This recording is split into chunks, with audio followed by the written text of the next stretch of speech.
this might be a tough decision right now. My team did absolutely Some NFL games that were like, Right. whoa. I actually don't Had understand. a lot of mixed feelings. Welcome, Disgruntled. We have another guest here on the Legal Domains. Let's get it. Okay. Guess what I didn't do that I normally don't do for this show until we're actually on the show and we're speaking. What? I didn't do my predictions. Well, it's fine. You're not supposed to. Not this week. Yeah, The Super Bowl isn't this weekend. it is next weekend. Yeah, so we'll do it next podcast when we're closing. Now tell me who's in the Super Bowl again? I forget. No, you didn't forget. I forget. You didn't forget. Who's in the Super Bowl? I'm not gonna give you this. You can just say it. The Birds. The Birds are the Super Bowl. Oh my God, that's so slanted. How'd you mess it up again? Now I feel like I have to fix it. Yeah. Yeah. So here's the thing, Pod. Sometimes Caleb will do random things with the camera that just don't make sense. Like last week, I had to tell him not to have like the whole table showing. That way, more of us could be showing. Like at least half of the frame should be us, the people that are actually talking to you. But he wanted the set design to take up the majority of the framing. And I was like, Caleb, that looks terrible. And it just doesn't make sense. Why does that look so crooked? I don't care anymore. You didn't fix it at all. I frankly do not care anymore. How'd you go over there and not fix it? Okay, no, that's... How? How'd you manage? Yeah, that's the way you need to go, but you're overcompensating now. Is that good? A little bit. Right there.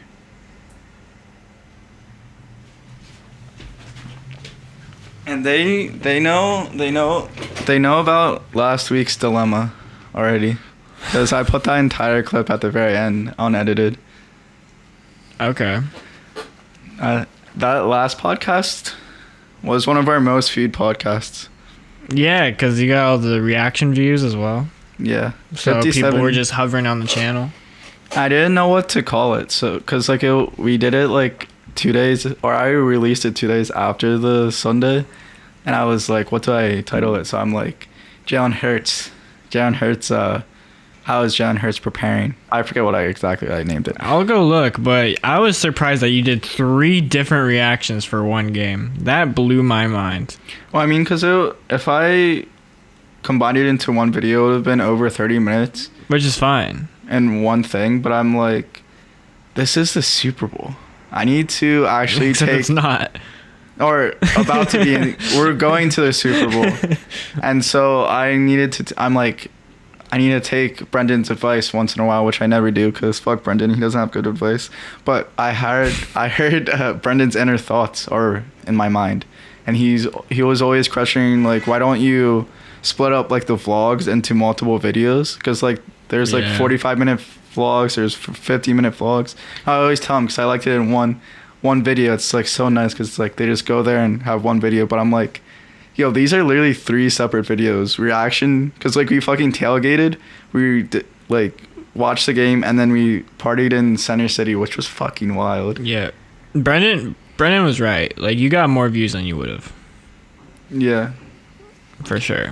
I mean, yeah, because I think I would have at least surpassed 1K. I don't know how people would interact with it because Eagle fans have like short attention spans, so I'm afraid that they might like see it and be scared of it and like, oh my god, this is a 30 plus minute video, I'm not gonna watch it. Sports fans in general have a short attention span. They want, because like, I mean, they watch sports so they're expecting like, you know, the excitement. You can't just like dilly dally. Yeah, and I'm still going to do how I do vlogs with the long style because I view them as documentaries, where this is not a documentary. It's like more clickbaity for the views. Like I'm trying to milk all the views out of this because like Eagles only go to the Super Bowl once every 5 years. So I just like how I did it. Once every 5 years. Yeah. This is within a very short time frame. Is that actually correct? It's like within the past 10 years, it's been correct, but that is not a long time. But it's exciting news because Eagles are going to the Super Bowl the second time. I guess we're already going over the conference. Yeah, let's just go over it.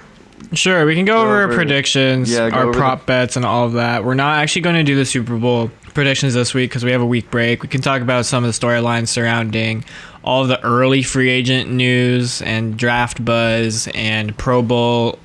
All those like random ass games kind of started happening. I didn't get any advertisements as far as like the Pro Bowl festivities, but they already started doing like all the games. And I was like, I was just watching clips of it. Like, what? I would have tuned into this. Why did I get an ad?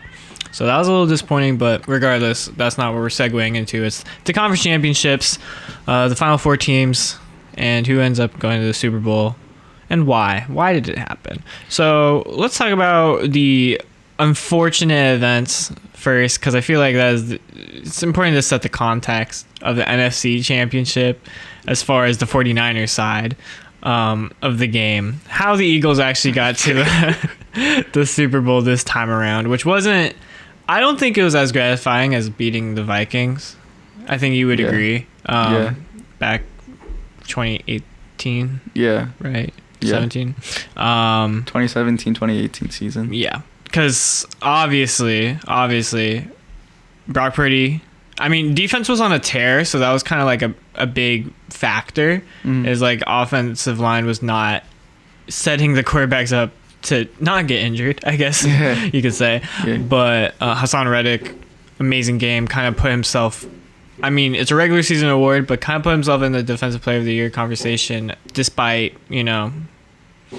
the sack count is clearly led by Nick Bosa and all the other things, but people are starting to recognize kind of after the fact, like, oh shit, he's had this effect this whole time and we just never gave it the respect. So it's kind of helping his campaign, even if those stats won't like support his campaign. I think it could still feed into the mentality of it, because you can't just like eject that from your mind now. Yeah. So it'll be interesting to see how that shapes out. I still think Nick Bosa is the favorite. I don't know how good of a game he had on the 49ers side, honestly. Regardless, Purdy, goes out. Johnson comes in, gets a concussion. Purdy has to come back in not being able to throw at all, so we all know what the fuck is going to go down. It's just run the ball. And, one of the better running teams, one of the trickier teams, they have a lot of, like, interesting play design. Run or pass, but you have to mix it up, and they weren't able to. Debo can't carry, CMC couldn't carry. It's just how it goes. And it wasn't the time to like actually run too, because they were already down by like 3 possessions, 2 or 3 possessions too. So it was definitely not in space for them to like actually start running. But going back to Hassan Reddick, that man should have had respect all season, because he was only 2.5 sacks away from Nick Bosa. He had a shit ton of quarterback pressures. He had a shit ton of forced fumble and fumble recoveries. He was like getting to the quarterback all season, and I still think that Nick Bosa should win the Defensive Player of the Year, but Hassan Reddick deserves a shit ton more respect than what he was given, because literally he was flying under the radar like this entire season. But every single game that I watched, he was having at like a sack, 2 sacks. Like if he wasn't getting sacks, he was getting pressures. He was like recovering fumbles. Like he had a crazy season, and even though Nick Bosa definitely had the better season, I still think Reddick should be in the conversation. Yeah, I think about like weight of impact, because like anyone who gets a sack, I feel like is somehow like to some degree helped by the rest of the line also giving pressure. So that way you can avoid the double team and stuff like that. I think Nick Bosa probably gets double teamed more. I would assume, because that whole defensive line on the Eagles is stacked, and they had a very equal share of sacks overall. Like 3 or 4 players with like 10 plus sacks. That's ridiculous. And we were 2 sacks away from beating the record, the 1985 record set by the Chicago Bears, who won the Super Bowl. And I feel like that's also being swept under the rug. Like, where that defensive line is destroying teams, and we're one of the few teams that actually have come close to 72, and I think we're one of the first teams in like a decade to reach 70 or come that close. And Yeah. and we were averaging like 6+ sacks for what, like 4 or 5 games collectively on that defensive line. Like that's absolutely absurd. Like there's another defensive end that almost had another like 10+ performance.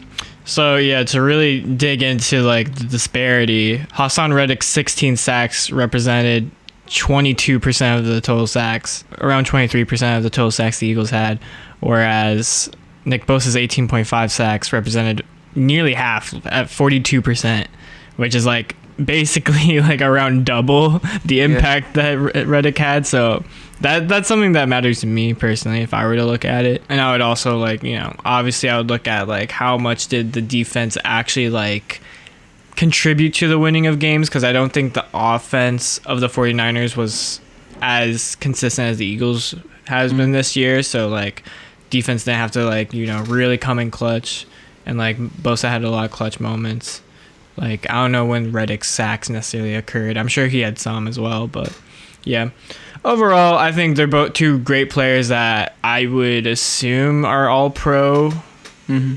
Like I would put them all pro at least. Maybe Parsons gets the edge over though. I don't know. We'll see. Regardless, oh yeah, the other thing I wanted to mention is that Elijah Mitchell was inactive, so they had one of their basically a starter running back not available during a game where they needed the run to go really well, whether they intended it to be that way or not. So yeah, that was very unfortunate, and I had predicted Elijah Mitchell for most rushing yards, not knowing that he would end up being inactive. I don't know if it was injury or some other weird circumstance. Yeah, so the things that we predicted were the Eagles to win. This did happen. I was pretty close.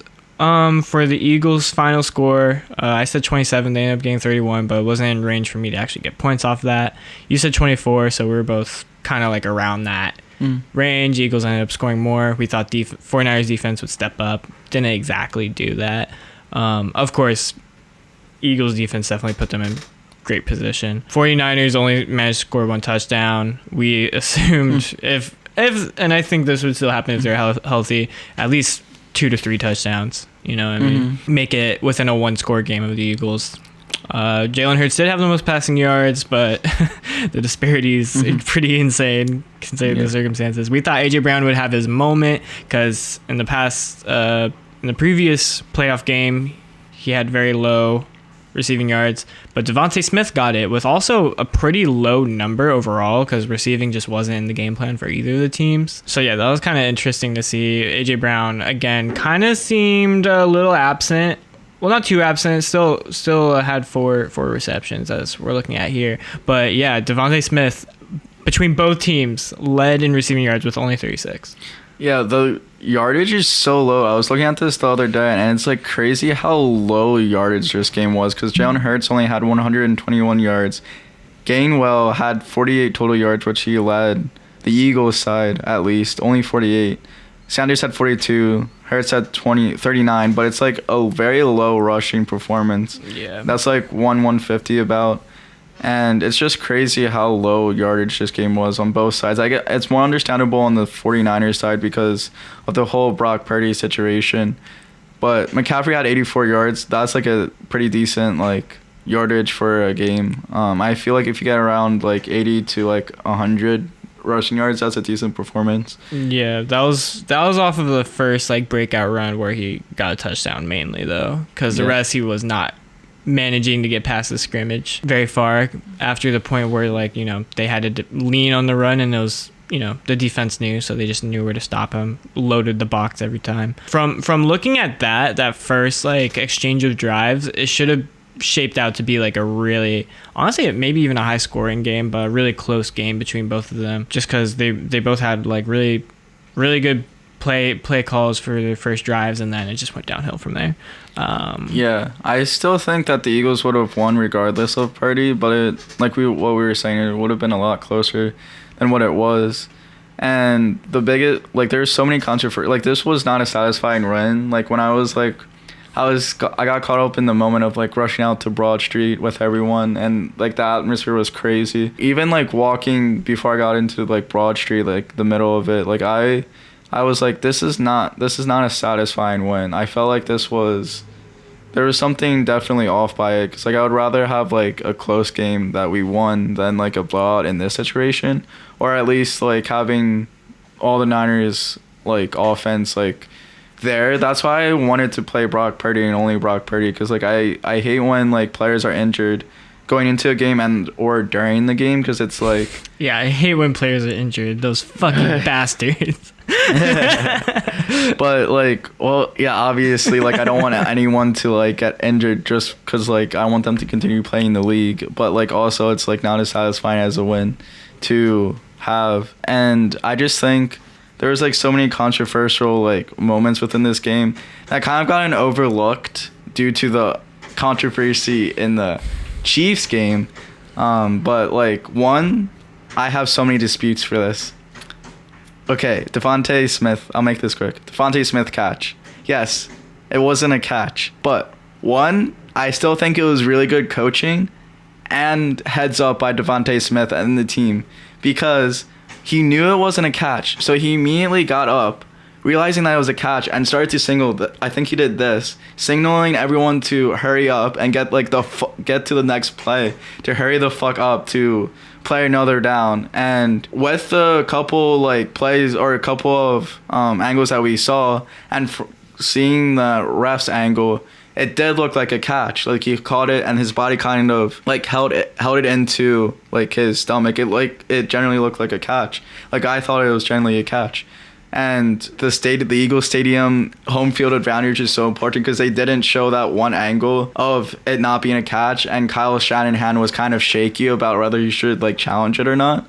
And they didn't show that like catch until they played the next one, or like that angle from the catch where it was obviously a drop.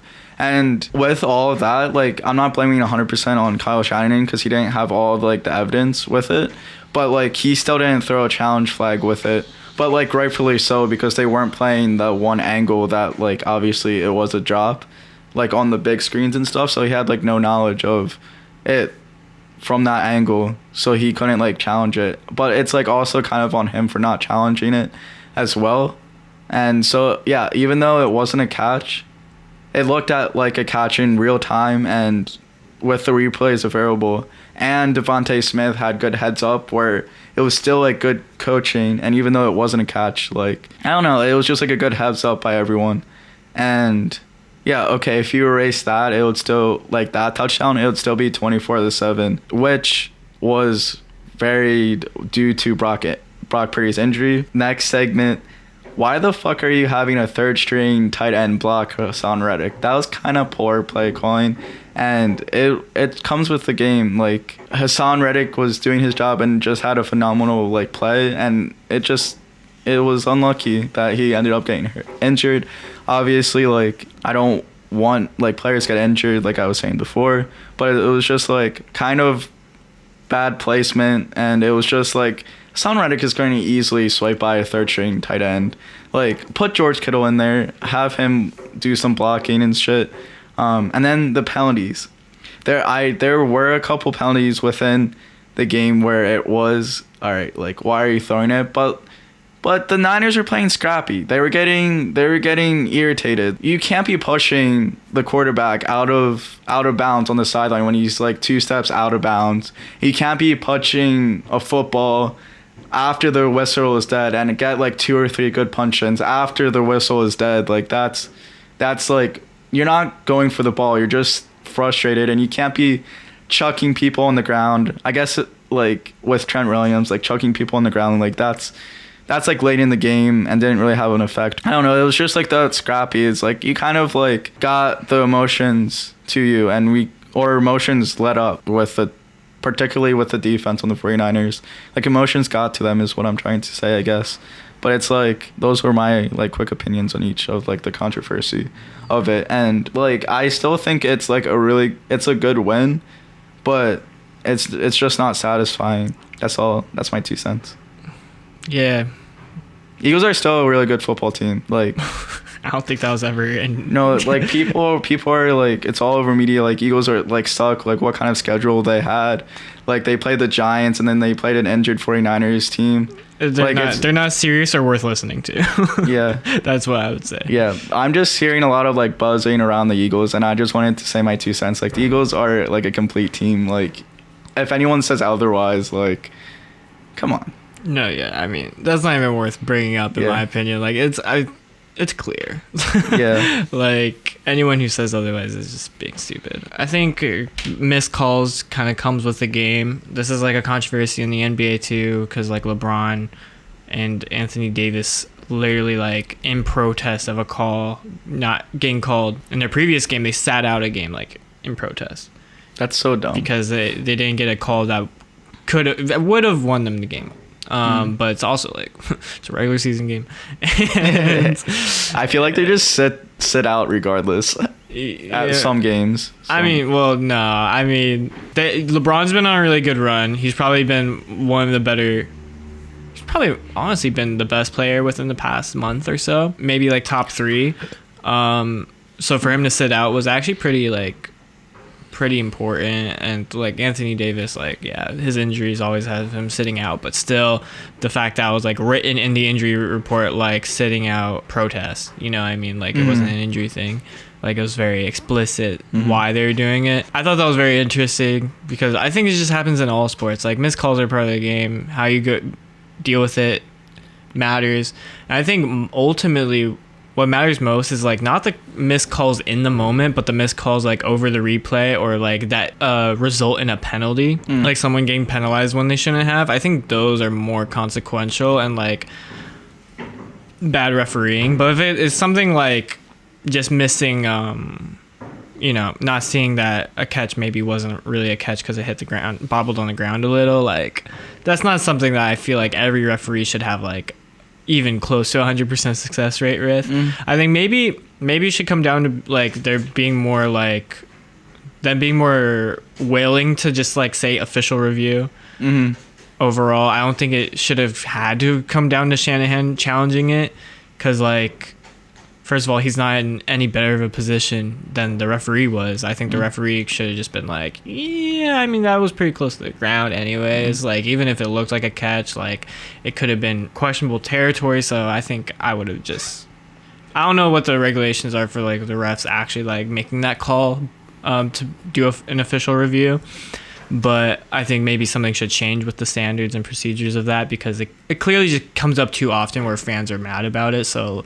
you know, even if it slows down the game, fuck it. Like, it's like the fans are going to be annoyed no matter what. You know what I mean? Might as well just get the right call. But yeah, like every wide receiver is coached. Every offense is coached to just like hurry up when they feel like something might get pulled back. You know what I mean? Like, it's not like the 49ers haven't done that through the season. Like, it happens, you know. What goes around comes around, and if you're not prepared for it, then that's on you. Obviously, you can complain after the season and be like, well, we should change that, but, like, you also have to realize, like, they're just playing the same way you are in the moment.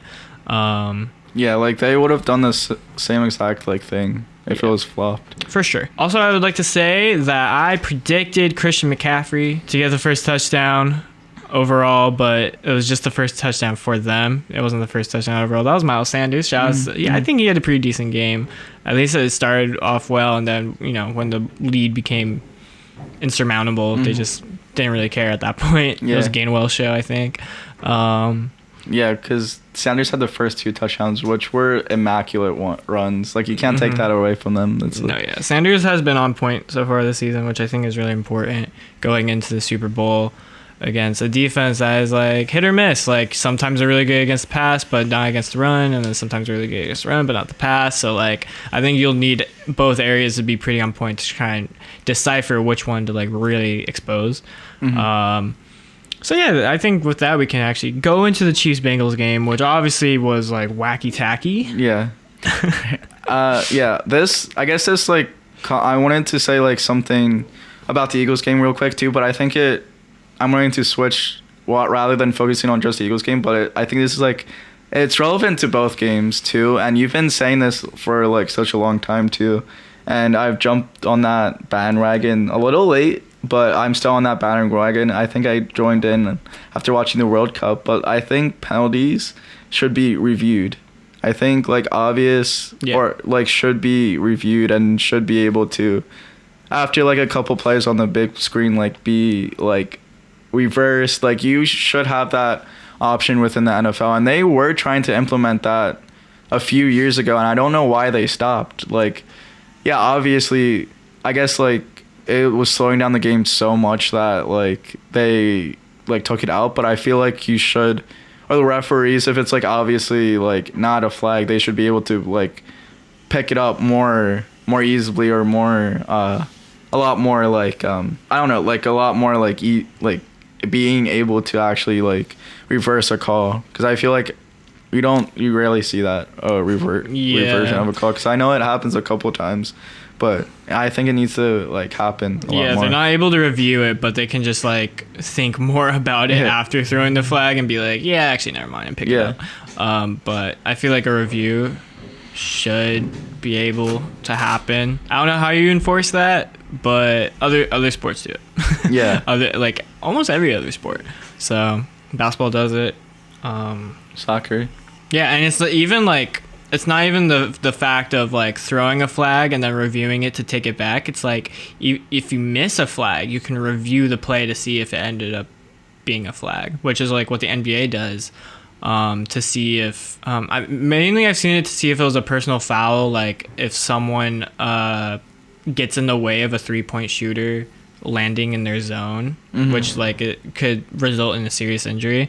That's like that's a pretty big offense that like they take very seriously and like try to review, because like ultimately it comes down to like, I think when you like do a bad job at calling penalties, it results in bad habits and player safety, because they're always trying to play around the idea of the mentality that like certain flags are going to get called and others aren't. And I don't like that. I don't like that at all. I don't like it either. So yeah, Chiefs Bengals. Chiefs win 23-20. We both predicted a lot higher scoring. Defenses kind of came through a little bit. I was right about Patrick Mahomes having the most passing yards. And yeah, overall we were pretty wrong about a lot of these picks. Jamar Chase and Travis Kelce did not get the most receiving yards. That was Marquez. Shout out Scantling. Joe Burrow ended up getting the most rushing yards. After like I looked at this and I was like, what? That can't be right. I looked at like this graph like the other day and I was like, that can't be right. And I looked at it and he does at like, what, 38 yards? He didn't even like rush for that much too. And Kelce in back-to-back playoff games got the first touchdown. So that could be like something to think about going into the Chiefs-Eagles Super Bowl. Maybe he keeps up that streak, or maybe not. We'll see. But yeah, overall Caleb won the prediction game this week, 52-51, so like barely. I watched a little bit of this Chiefs-Bengals game, and I will say Bengals just were playing messy. Obviously there's a lot to say. Okay, I'll wait for this. How dare you? Oh, what?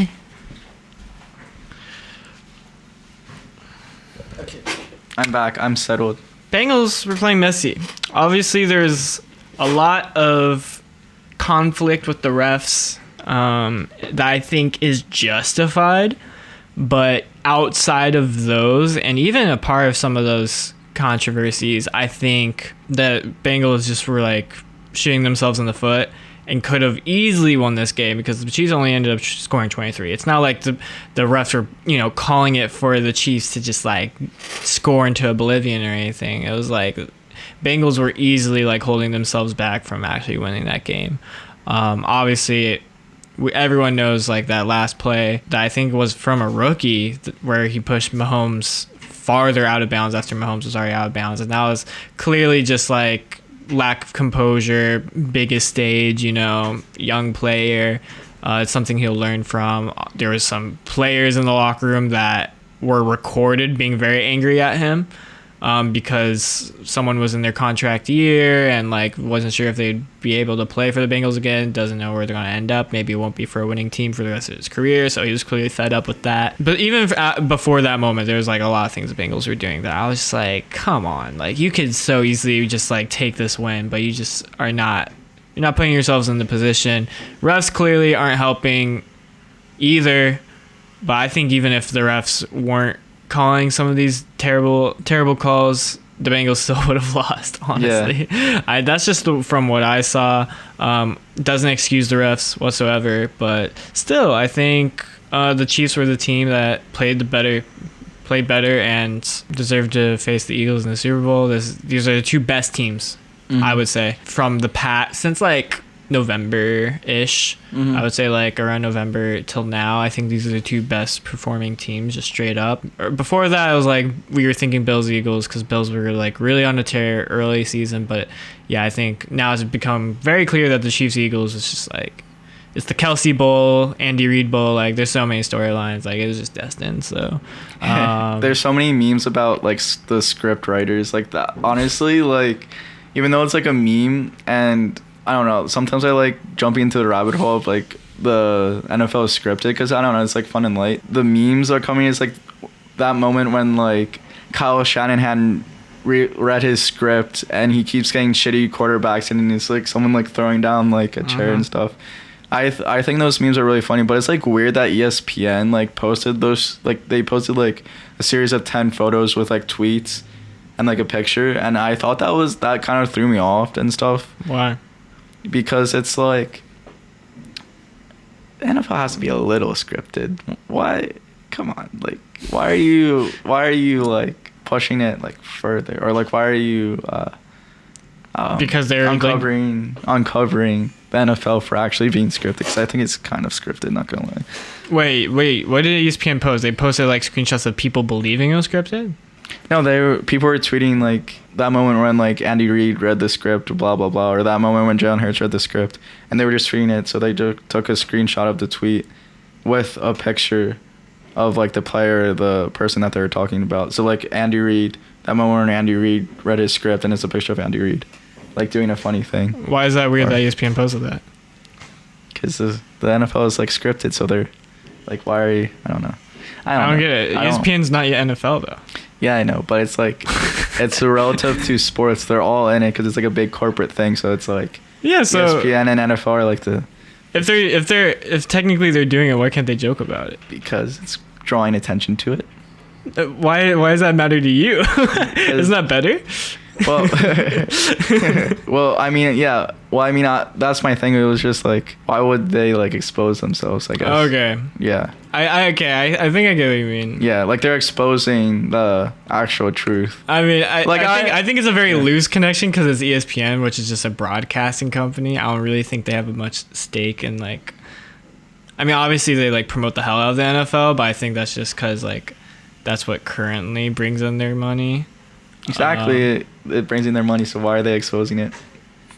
ESPN. Except like they're also a news source at the same time. So like anytime like a trend like that is going to happen, obviously they're going to talk about it. Yeah, you know what I mean. I think even like on NFL Network they were joking about that. Like it's just like it's just like what you do. I feel like if you're in the media, is like when that sort of like silly like shenanigans kind of comes up. Obviously, like the main NFL page can't like talk about that because like obviously that's sketchy territory. But if it's just like ESPN, like yeah, I don't know. I feel like, I mean, even like NFL players, like fucking, were talking about that. Like T.Y. Hilton was like talking about like.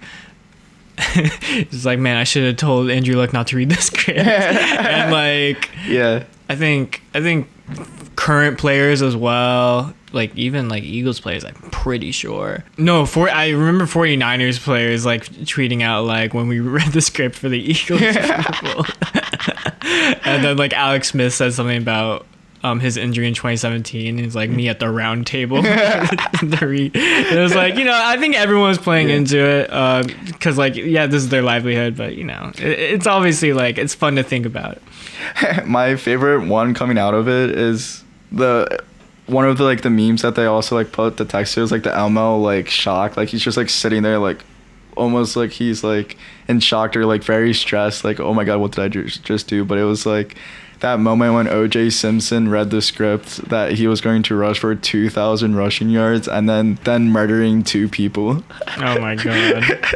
And it's just like Elbow's face is like shocked. He's like, hello, my good old friend, or whatever that song is. But Hello, my good old friend. It's hello, darkness, my old friend. there you go. Hello, my good old friend. It wasn't even on tune. That's hilarious. I personally didn't watch the Chiefs-Bengals game because I was too busy celebrating the Eagles win. Yeah. So the only play that I actually like saw was like towards the end of it when it was that controversial like call that they like replayed the down or whatever. Yeah, I watched more of this game than the NFC Championship. That was just because I was working too much. I saw enough of the NFC Championship to just know that, like, okay, Eagles are going to win. And I think I turned it off at some point. I was like, this is just sad. But the AFC Championship was, like, down to the wire, even with all the bullshit that was happening. Mahomes is his 5th season? Fifth straight season.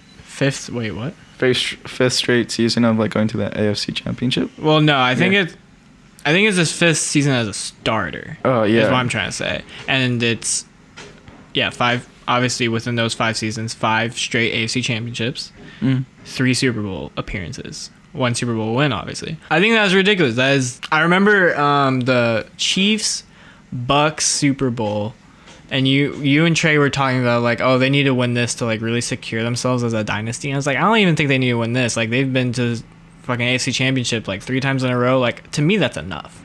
Because, like, when I think about the Miami Heat and their 4 years of dominance with LeBron, you know, they didn't like win more than half of those championships, but the appearances still mattered. I think the overall like regular season dominance and just fucking running through the playoffs every time, and maybe some other teams get the best of them in the end, but it doesn't make them less of like who they really were. Like Miami Heat were the fucking team at the time, you know what I mean? Yeah. Like everyone knew about the trio. The three major factors of that team. So like I think when it comes down to like Mahomes, Andy Reid, the Kelsey, this whole like dynasty, like I think it's still a dynasty even if they lose this Super Bowl.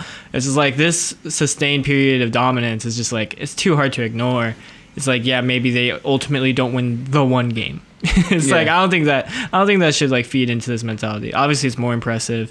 I mean, you get the Tom Brady factor into it, like just being able to win every time up until he ended up losing to the Giants. Yeah, I think I would say that Mahomes is definitely at a point that is like kind of showing the same colors as like the early Tom Brady years, where it was just like nonstop dominance. Tom Brady ended up losing some, and that's okay. You know, it's gonna happen. Patrick Mahomes is winning more too, comparatively to like the first 5 years of Tom Brady and the first like 5 years of regular season wise. Yeah. And it's I think this is definitely a dynasty, and I think actually making the Super Bowl also cements it. Like what you're saying, you don't necessarily have to win to still be elite, because like everyone remembers like the Bills going to 4 straight Super Bowl, like that was a dynasty and stuff, even though they lost 4 straight. But it's like it's kind of weird because like when Andy Reid was with the Eagles, he went through 4 straight championships, but only 1 Super Bowl appearance. Or 4 straight NFC championships, but only 1 Super Bowl appearance in which he didn't lose. And I feel like this performance this stint with the Chiefs, I guess it's not a stint, but like this like span or era with the Chiefs is a lot more dominant than when he was with the 4 straight like championship with the Eagles, due to making it to the Super Bowl more often, even though it was like 1 game away. And I think it's like the combination of winning 1, being to Super Bowls, and going to like so many straight or AFC championships. Yeah, Brady lost 3 Super Bowls, you know? Like it's still early in Patrick Mahomes' like season where he can win like a shit ton of Super Bowls too. So it's just like a matter of time, I guess, cuz like even if he loses this one, he'd only have 2 Super Bowl losses comparatively to 1 Super Bowl win. And if he wins, like he just needs to win 2, I think. And I don't know, it'll be like such a prolific like Dynasty. Also, I mean, when we talk about LeBron James, he's lost more than he's won. Yeah, by far. I don't think like that really. I mean, some people are gonna try and make it out to be like, oh, that feeds into. No way. That's gonna feed into the ultra like Jordan lovers mentality. Is like, oh, he won all 6. I mean, 2 3-peats. All that stuff. But like, I think in like the modern era, like I think the competition is getting stiffer, and you can't get away with like winning those championships so frequently and so constantly. I think the last breath of that we'll see for a long time is the Warriors, just like their championship success. I don't think we're going to see that in sports too often, because I think after or around that time we're seeing a lot more cases where teams are getting better at figuring out how to build their team around their homegrown players and not just depending on building these super teams where they're just like shipping out players left and right. And like what the Nets tried to do and failed to do with the trio of Harden, Durant, and Irving. Like that clearly did not go the way they expected. I think it kind of like proves to everyone like, okay, that's not like the secure way to win, is like bring Durant to a team with a bunch of really good players already and they're just gonna win. Like the Warriors, I feel like it was going to be the last case of that. Fucking LeBron and Anthony Davis, and then you bring Russell Westbrook in, and it's like that's not a guaranteed championship either, obviously. Yeah. And I don't think we're seeing that in the NFL right now. I don't think we're really getting super teams. Like you could argue that Eagles is kind of in that realm, but I think it's more like they just like, I don't think they're getting like the best of the best. They're just getting like really strong players for a good deal. Yeah. And I think they just had like a really lucky streak, obviously. I don't think they had to like break the bank to bring in a lot of players, honestly, or like break into their capital. They still have 2 first-round picks. Like I think it's ridiculously fortunate how fortunate like the Eagles haul was this last offseason. And like, I think that's the mentality teams need to have, is like, really work within the budget, not just break the bank. Yeah, most of the Eagles offense is drafted. Like we drafted them. Yeah, exactly. And so like when we talk about Michael Jordan and the Bulls versus like LeBron and everywhere he's been, it's like, well, it's a very different time. Yeah. Like bringing a bunch of really good players onto a team is not a guaranteed win anymore. Yeah, the Eagles roster is like, side note, like I really hope this turns into like a dynasty, because they have all the pieces to form into a dynasty, like the cap space, the player skills and stuff. I just hope that they continue it, because I also thought it was going to be a dynasty with Wentz when they won the Super Bowl, but obviously this is looking like more of a like, this Eagles team is more looking so like the Chiefs, how they grew their dynasty as of now, because it's a bunch of young players on really low contracts, mostly all like rookies and stuff. And it's, I don't know, I just hope that we can actually continue it to be a dynasty. But yeah, 100%. Yeah, but it's all about the extensions that are going to come later, about who to let go. We have to be smart about who to let go and how do you replace them with, because you're not going to get the same luck with like the budget deals. It's always going to be like a gamble, whether it's in the draft or in free agency. So you just got to hope that the fortune keeps going your way. At some point it's not going to. At some point you're going to have like a really off season that's just going to be like, I don't know, fucking 9-8, and you're going to be like, we're the worst team in the league now. But then I think you'll bounce back. I hope that that's not the case, because that's literally just the definition of the Eagles is 9-8. That's literally just like, I want a consistent string. Like I think within the Hurts dynasty, you're going to get one of those years. We already had one. If it becomes a... We already had one last year. That doesn't count. Yeah, it does. No, it doesn't. All right, then the year before that, 4-11-1. No, that wasn't even Hurts dynasty. That was like he it's came in the beginning late. of it had 4 or 5 games. We're not talking about the rebuild years. All right, we're talking about the dynasty years. Very different eras. I mean, with Chiefs, they have not come close to 9-8. Okay, very different stories is what I'm saying. I'm not talking about the Chiefs. Yeah, but I'm saying that I want it to be like the Chiefs, and I feel like we're starting to like get to that point. Okay. Yeah. That's fine. Like you can want what you want. I'm just saying like I don't think it's gonna happen. I think that's it. Happen. Okay, you can keep saying that all you want. It doesn't change anything. It's gonna happen. Trust me. Okay, I Gotta believe it. Say, man. Now what? So now we can talk about a bunch of different developments. We'll start with what is coming up, which is the NFL honors and our start of the season predictions for that. Just kind of go over them, and then we'll confirm what ended up happening next week. But yeah, let's start from the bottom. Coach of the year. I said Nick Sirianni as my number one pick.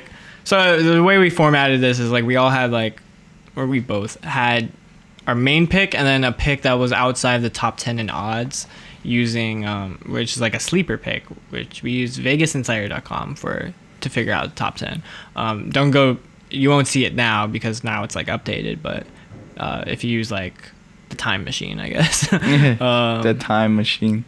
Yeah, I said Nick Sirianni for coach of the year, which honestly I think as a consequence of his own success or his organization's success of this offseason, there's a chance he doesn't get it. I don't think he's going to get it. Because the team is that stacked. Where like I think they award coaches that like did a really good job with a team that isn't necessarily that stacked. Yeah. You know what I mean? So I think there's a chance, but I think he's still in the front runner from what I've seen.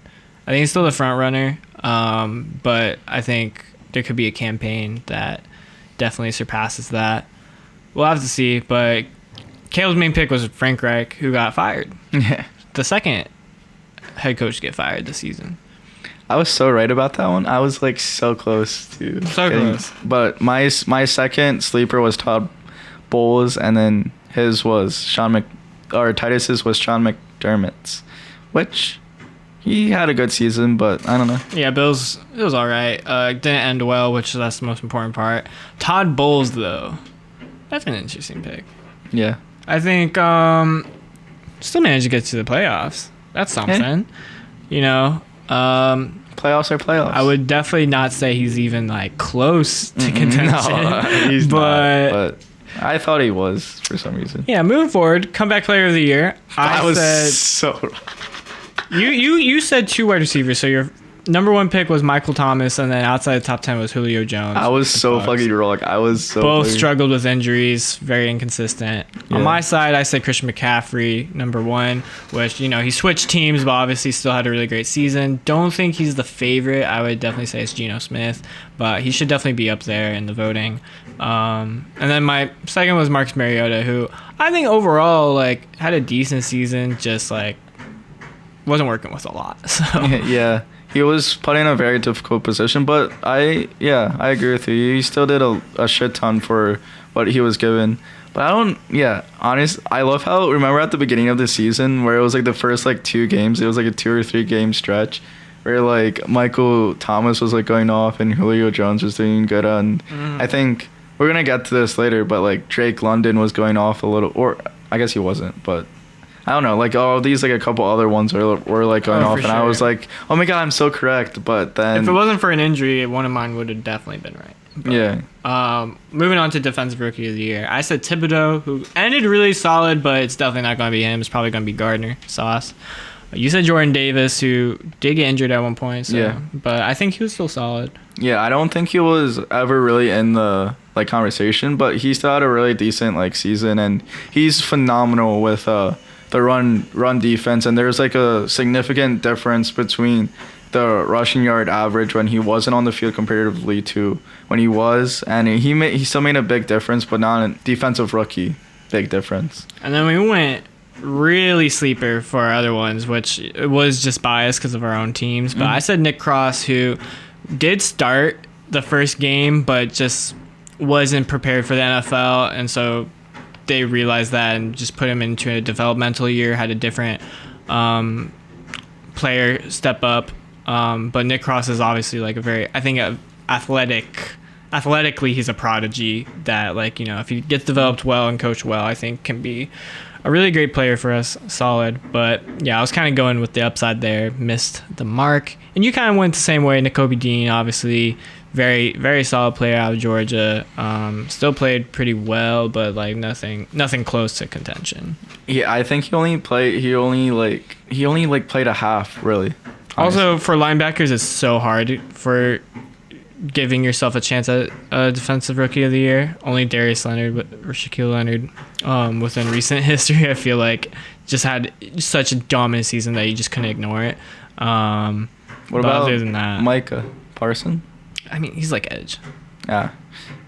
Like, obviously, yeah, outside linebackers can, but I'm talking about, like, inside linebackers, which N'Kobe is. So Yeah, I think N'Kobe Dean would have a lot more, like, he didn't start. He rarely played, I believe.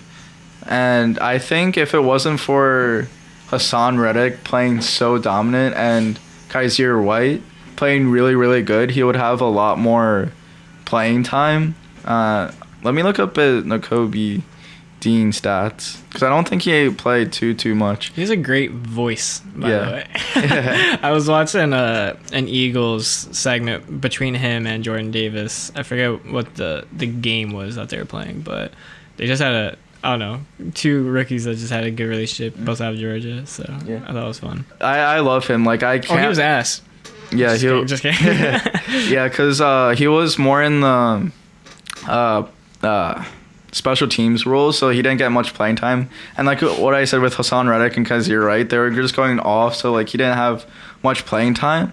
So he only played a half, and it was thanks to Titans when we were blowing him out. So we just put N'Kobe Dean, and that one like little stint, he played really, really good. But yeah, I'm really looking forward to his like glow up the next couple of years, because I don't think we're going to keep Kaiser White anymore. I think he's going to be one of those free agents where we cut because due to cap, and I think N'Kobe Dean is going to fit really, really well in that replacement, because we have a Hassan Reddick for 3 years for $45 million. Then we're talking about offensive rookies of the year. We both had really good picks, I would say, for the number one pick. Maybe not in the second row, but I said Breece Hall, who was on pace, but then got injured, obviously. And then Drake London obviously had like stretches of really good games, but offense also was just like bad overall. So in Atlanta, so didn't really do him a lot of favors there, especially towards the end when they fucking put in Ritter. It was just like, yeah, you're not going to get anything there. I think even like Tyler Algier is like kind of up there, like had some really good rookie year stretches where, you know, should get some respect. But yeah, Drake London will be a powerhouse in the future, just, you know, as soon as Atlanta figures out their quarterback situation, which actually could never happen. It might just not. So maybe Drake London's doomed. Yes. Then for the sleepers, I said Alec Pierce, who obviously, I mean, was a starter this year, like did a really good job overall, just Colts, lol. That's all I'll say there. And then you said Jameson Williams, who didn't come back till late. Obviously, he had some good moments late in the season, but I don't know. I'm pretty sure I ridiculed this pick back then. Obviously, it was a sleeper pick, so like, why not? But yeah, he didn't play even half the games. Yeah, I just wanted to. I think it was closer to the draft, and I was just kind of memeing. It was more so of like, oh my god, like Williams, like he's gonna go off like now, since, because like the Lions, I think, moved up to get him, and then within the draft video, I was really upset, and so I think it was more going off of that. But yeah, Williams just simply didn't play, and Drake London doesn't have a quarterback. Moving on to the defensive player of the year, though. This is when, because we just went through all of that, and none of my picks were actually in the running of any category there, except now we're getting there. We got defensive player of the year. I picked Nick Bosa as my defensive player, in which he's in the running, most likely will get it. And yeah, he just had a phenomenal season. And then my sleeper was Bradley Chubb, and he switched teams, and I don't know, I haven't really heard his name too much, rather than like that actual trade that happened between the Broncos and the Dolphins. He was great on the Broncos, but after the trade, he hasn't really done much, honestly. Yeah, I didn't really hear his name. Yeah, been quiet. Too quiet. But then we got Myles Garrett on my side. He was my number one pick, and I think he was like kind of up there. Like, obviously, I think for a while he was actually like a top 3 contender, but you know, kind of dropped off towards the end, which is fine. You know, I think it was a pretty safe thing to throw out there. because he's always going to kind of be in the conversation. And then my sleeper is Chase Young, just out of the idea that if he comes back from injury, I think he'll just like blow up.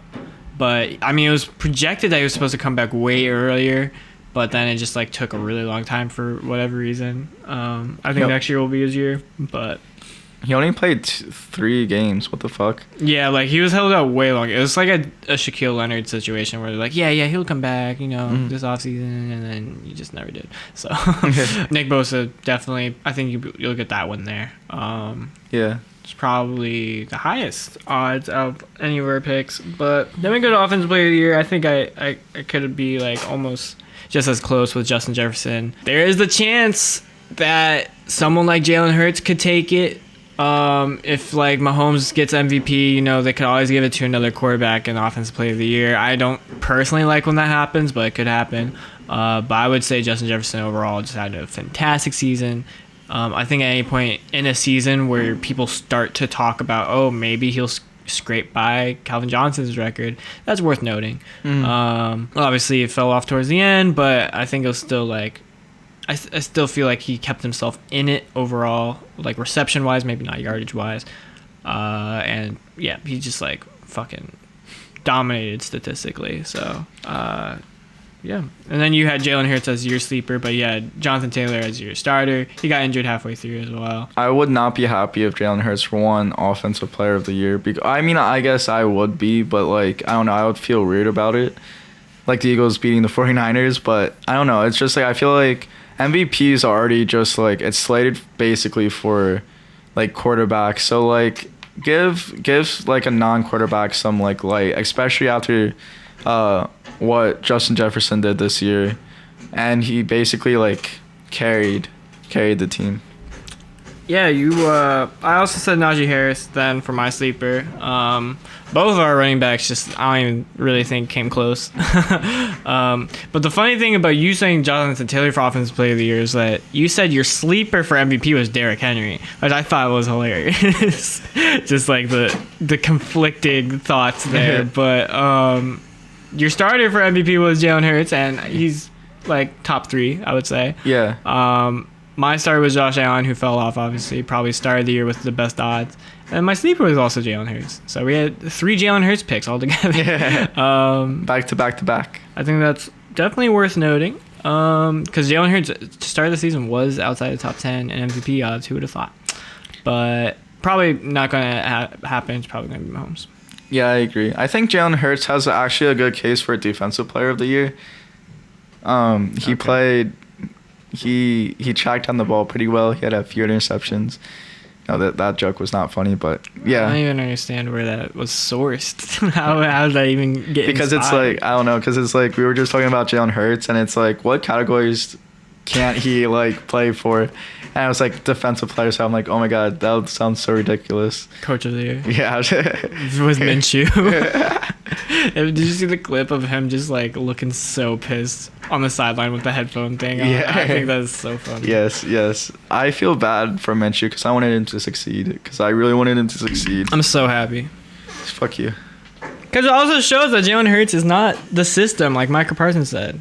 Yeah. So I think you should be happy. I am happy, but I'm just like conflicted because I really like Minshew's personality because he's just... Fuck Minshew. He's such a Philadelphia Eagles representation. He's also a forward. Really? Yeah. Honestly, I don't see that at all.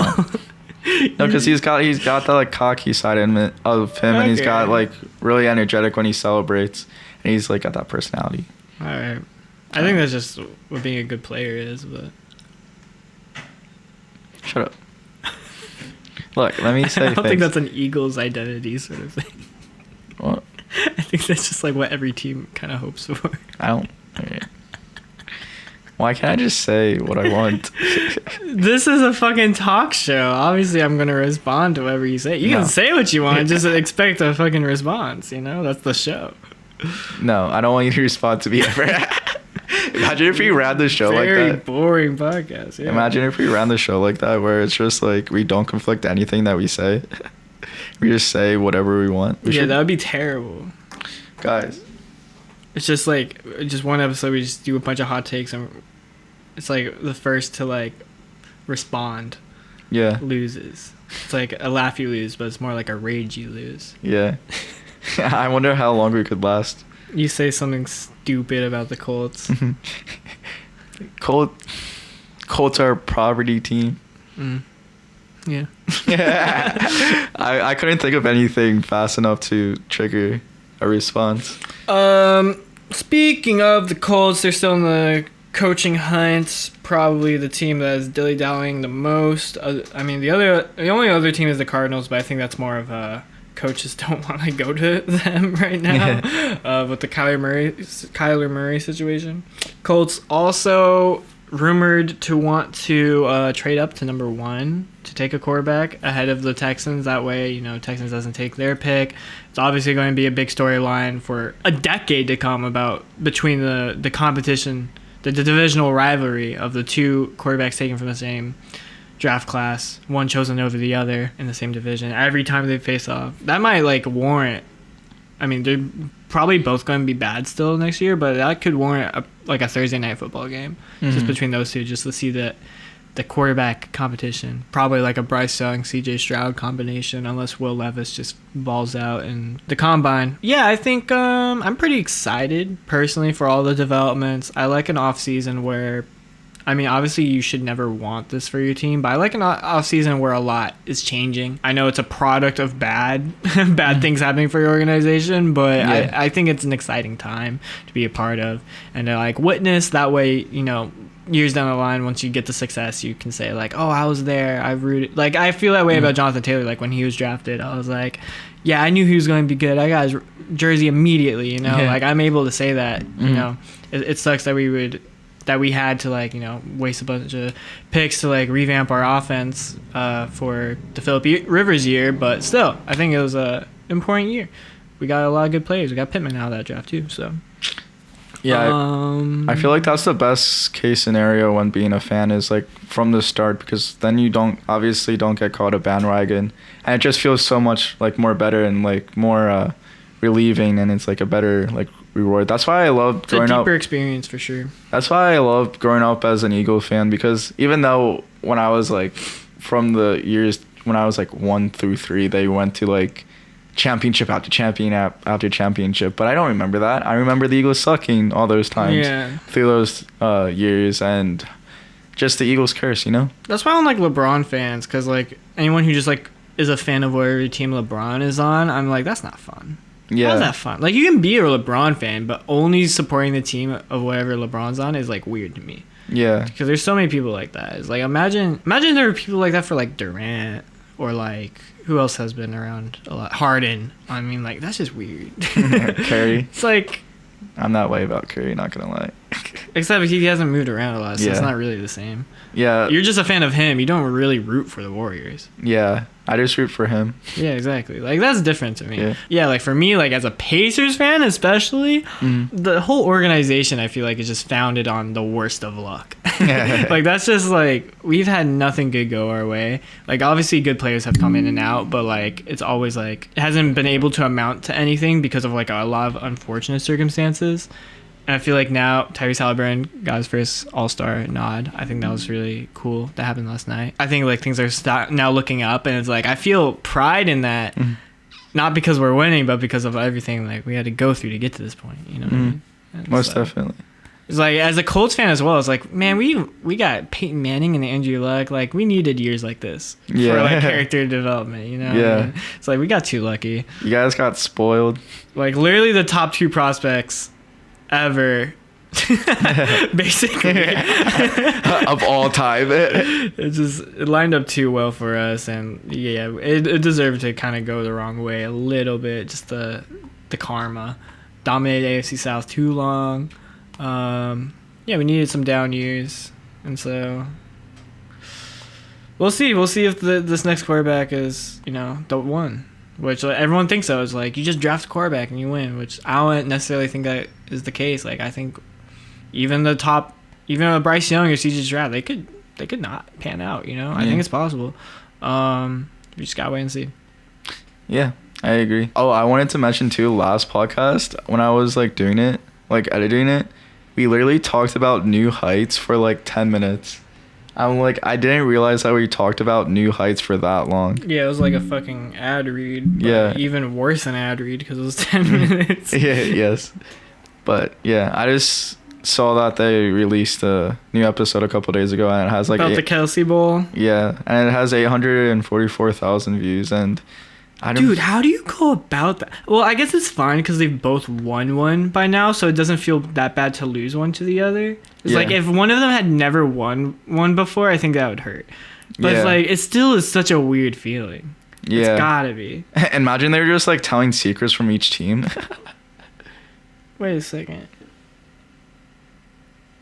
What? Oh, interesting. What's I it? just noticed a little graphic design thing that they do that distinguishes their highlights from their actual episodes, and I think it's smart. Mm-hmm. Do you want to talk about New Heights for another 10 minutes? No. I don't watch it.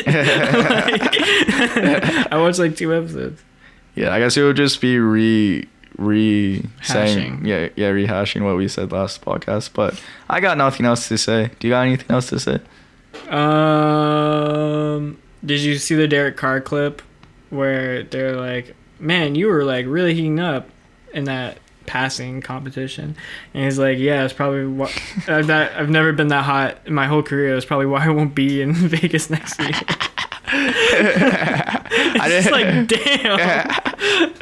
I didn't see that clip, but I saw him like doing that, and people were like commenting on like this is like the best performance and stuff. I didn't see like the actual clip itself, but I saw people Dude, talking that about shit it. was crazy. Just like technically the season hasn't even ended, obviously for his team, but like the NFL season hasn't ended, and he's talking like that is wild. It is. And then the Aaron Rodgers clip, he was at like a golfing thing, and one of the commentators was just like, "Hey, Aaron Rodgers, do you have any news for us?" And he's like, "I'm not going to San Francisco." Yeah. It's like, well, damn. I did see that clip. That was so funny. And then on Twitter, someone asked Devontae Adams like, "What neighborhood is Aaron Rodgers moving to?" And Devontae Adams said, "Mine." It's like connecting all 3 of those is like, damn, like is shit already in the works? Like, god damn. A mega trade. Because like people are saying like Packers want to move on from Aaron Rodgers now. It's Yeah. not even a thing like they're desperately trying to keep Aaron Rodgers, but will like get a deal if they need to. It's like it used to be like a couple years ago when they signed him to an extension. It was like, damn, they just want to move on now. It's crazy. Yeah, After all of that, like you should just let him go. Yeah. And it would have been perfect too, because like it would have been like 16 years that he would have retired too. And I think like Brett Favre played 16 years, and the quarterback before Favre played 16 years. I forget. There's a really good quarterback on Green Bay that played like in the 60s, 70s, or 80s. Star? Yeah, Star. Like Brent Bart Starr. Starr. Bart Starr. Shout outs to Bart Starr, Alabama alum. Mm-hmm. When did he even play though? I don't even know. Yeah, I doubt he was the one before Favre. Oh yeah. Well, I mean, like I guess they're like 3 major like quarterbacks that they had. Okay. But yeah, he played 16 season. Favre played 16 season, and with the Packers, and then Aaron Rodgers was about to like be traded away from Green Bay, so it'd be like 3 Green Bay Packer legends all playing 16 years. Yeah, he born and died in Alabama. That's how you know. Alabama to the bone. Yes, sir. Yes, sir. I didn't even realize he died. He lived for a pretty long time. He had a full life. What about Johnny Unitas? Is he still alive? Oh no! Bro. He died so long ago. Are you serious? Like, quit playing, dude. Bro, is Joe He was Namath? born in 1933. That's the year my grandpa was born. He's still alive? Yeah. No way. Mm-hmm. That's crazy. I mean, Bart Starr was born in 34 and lived until 2019. Yeah, but that's the thing. He died. Yeah, but it's 2002 and 2019 are so much drastic. Yeah, but years that was apart. still 4 years ago. 4 years. I mean, that's not as much as 2002. That was like an entire generation ago. I mean, I'm not arguing that, Yeah. but it's still like the fact of the matter is Yeah. he died, and that's Yeah. all I'm arguing. I'm Yeah. not arguing like 2019 is basically the same as 2002. I never said that. Is Vince Lombardi still alive? Oh, he died in 70. Oof. Bro, like, it's like, why even? Is Roger Staubach still alive? Yeah, Oh, wow. See, like, this guy's an old fuck. yeah, but 42. What about... Yeah, he's obviously still alive. 48. You have to ask if Bradshaw was still alive. That's hilarious. Bro, he's still like giving his money out on television. Yeah. Is Brett Favre still alive? Oh wait, yeah, he's doing like scams and stuff now, isn't he? Not. I wouldn't dumb it down to like, oh, he's doing scams. Like he just like scammed a whole fucking university. Well, not a university, but he scammed a bunch of students basically out of money, essentially. Like this is also kind of dumbing it down, but because he wanted his daughter's volleyball team to have like better resources. And so like he basically forced the university's hand to like reallocate money out of the hands of students that were more deserving and given it to a volleyball team. Basically that it's not the best like summary. I would definitely like research it because it's like one of the scummiest things someone can do overall, but Yeah. I don't think I'm doing it justice. Yeah, but we can end there on that note. We only have 2 more podcasts after this. 2 more podcasts. Yeah, because we're gonna predict the Super Bowl and then react to it. I imagine. Yeah. And then, what will be the future of Disgruntled? You decide. Tell us what you want to see after this. I already have another podcast lined up. Actually, I haven't even told you, but I have to do one for my job. Really? Yeah, I have to edit. Well, I'm not like actually talking into a mic, but I'll be editing it. Oh, that's actually really cool. Which one is it for? The Temple social media. They just want to interview like alum or staff from the film and theater departments. Okay. Very short stuff, but yeah, that'll be what replaces it for me, because I'm not gonna like I'm not gonna do more shit on top of that. I feel like I'm already overrun. Also, I gotta start summer at some point. Like I got things on the agenda. Obviously, I'll still like I'll fulfill my contractual agreement somehow, but Yeah. on this channel once a week, we'll figure that out. I want to start streaming again. That would be fun. Yeah, you took your fucking Xbox away. Oh, that was only for a couple seconds. You know what you could have done? I could have kept using the computer, and you could have just used that monitor for the Xbox. Yeah, but I'm on that 2-week Minecraft grind again, where it's like I'm just in my room playing Minecraft because I want to beat the Ender Dragon and stuff. So like I'm playing a lot of Xbox. Xbox Ender Dragon? What is that even like? It's gotta be unfulfilling. Can't even imagine. I was just saying that I'm playing some Minecraft. No, I'm not arguing with you.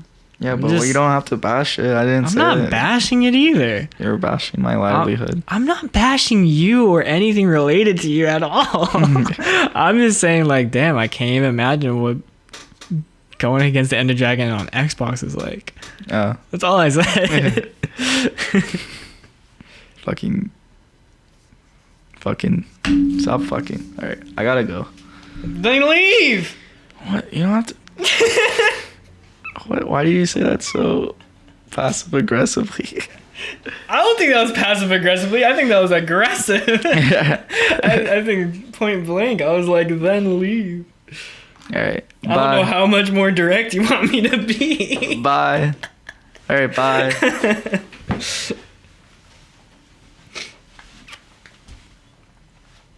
Where you headed? I want to go pick up some pickled flavored peanuts from Samara and the wherever she is, I forget where she said, but she got them for That's me. your plan? Yeah, and I'm coming back and then That's hilarious. and I want to eat and then do DoorDash, and then after DoorDash I want to edit Summer.